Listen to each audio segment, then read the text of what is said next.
ಬೆಂಗಳೂರಿನ ಮಲ್ಲೇಶ್ವರಂ ರಸ್ತೆಯಲ್ಲಿ 13ನೇ ಕ್ರಾಸಲ್ಲಿ ಒಂದು ಬೃಹತ್ ಮರ ಬಿದ್ದೋಗ್ಬಿಟ್ಟಿದೆ. ಅದೃಷ್ಟ ಯಾರಿಗೂ ಏನೂ ಆಗಿಲ್ಲ. ತುಂಬ ಹಳೆಯ ಮರ ಅಂತ ಹೇಳ್ತಾ ಇದ್ದಾರೆ. ಏನು ಮಾಡ್ತಾರೆ, ಹಳೆ ಮರ ಇದ್ರೂ ಬದುಕಿರುತ್ತೆ ಅದು. ಬಟ್ ಇವ್ರು ಏನು ಮಾಡ್ಬಿಟ್ಟಿರ್ತಾರೆ, ಫುಟ್ಪಾತನ್ನೆಲ್ಲ ತೆಗಿಯೋಕ್ಕೆ ಅದ್ರ ಬೇರುಗಳನ್ನೆಲ್ಲ ಕಟ್ ಮಾಡಿ ಬಿಸಾಕ್ಬಿಟ್ಟಿರ್ತಾರೆ. ಅದ್ರ ಹಣೆ ಬರಹ. ಒಂದು ಕಾರ್ ಮೇಲೂ ಕೂಡ ಬಿದ್ದುಬಿಟ್ಟಿದೆ ಅದು. ಪಾಪ ಕಾರೆಲ್ಲ ಡ್ಯಾಮೇಜ್ ಆಗಿದೆ ಈಗ. ಬೃಹತ್ ಮರವೊಂದು ನೆಲಕ್ಕೆ ಉರುಳಿದ್ದು ಭಾರಿ ಅನಾಹುತ ತಪ್ಪಿ ಹೋಗಿದೆ. ಸದ್ಯ ದೃಶ್ಯಗಳನ್ನು ತೋರಿಸ್ತಾ ಹೋಗ್ತೇನೆ. ಇದು ಮಲ್ಲೇಶ್ವರಂನ 13ನೇ ಅಡ್ಡ ರಸ್ತೆ.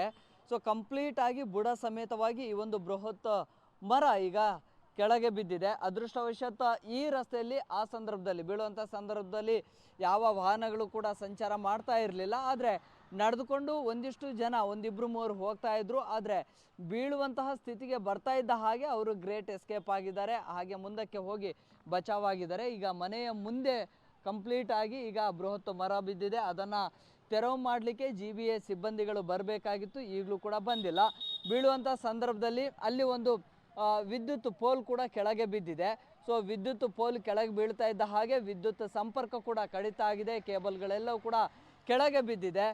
ಕಂಪ್ಲೀಟ್ ಆಗಿ ಈಗ ಅದನ್ನು ಮತ್ತೆ ತೆರವು ಮಾಡೋದಕ್ಕೆ, ವಿದ್ಯುತ್ ಕಂಬ ಏನಿದೆ ಅದನ್ನು ತೆರವು ಮಾಡೋದಕ್ಕೆ ಮತ್ತು ವಿದ್ಯುತ್ ಸಂಪರ್ಕವನ್ನು ಮತ್ತೆ ನೀಡೋದಕ್ಕೆ ಬೆಸ್ಕಾಂ ಸಿಬ್ಬಂದಿಗಳು ಸ್ಥಳಕ್ಕೆ ಬಂದಿದ್ದಾರೆ. ಅದರ ಕೆಲಸವನ್ನು ಕೂಡ ಮಾಡ್ತಾ ಇದ್ದಾರೆ.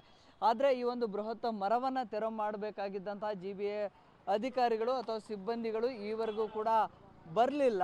ಸೊ ಹಾಗಾಗಿ ಈಗ ಸದ್ಯಕ್ಕೆ ರಸ್ತೆಯನ್ನು ಕೂಡ ಬಂದ್ ಮಾಡಲಾಗಿದೆ. ಯಾವ ವೆಹಿಕಲ್ಸ್ಗಳು ಕೂಡ ಹೋಗ್ತಾ ಇಲ್ಲ.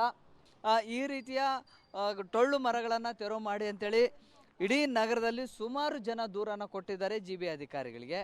ಆದರೆ ಈವರೆಗೂ ಕೂಡ ಅವುಗಳನ್ನು ಶಾಶ್ವತವಾಗಿ ತೆರವು ಮಾಡಿ ಅಥವಾ ಅಪಾಯಕಾರಿ ಮರಗಳನ್ನು ತೆರವು ಮಾಡುವಂಥ ಕೆಲಸವನ್ನು GBA ಅಧಿಕಾರಿಗಳು ಕೂಡ ಮಾಡಿಲ್ಲ.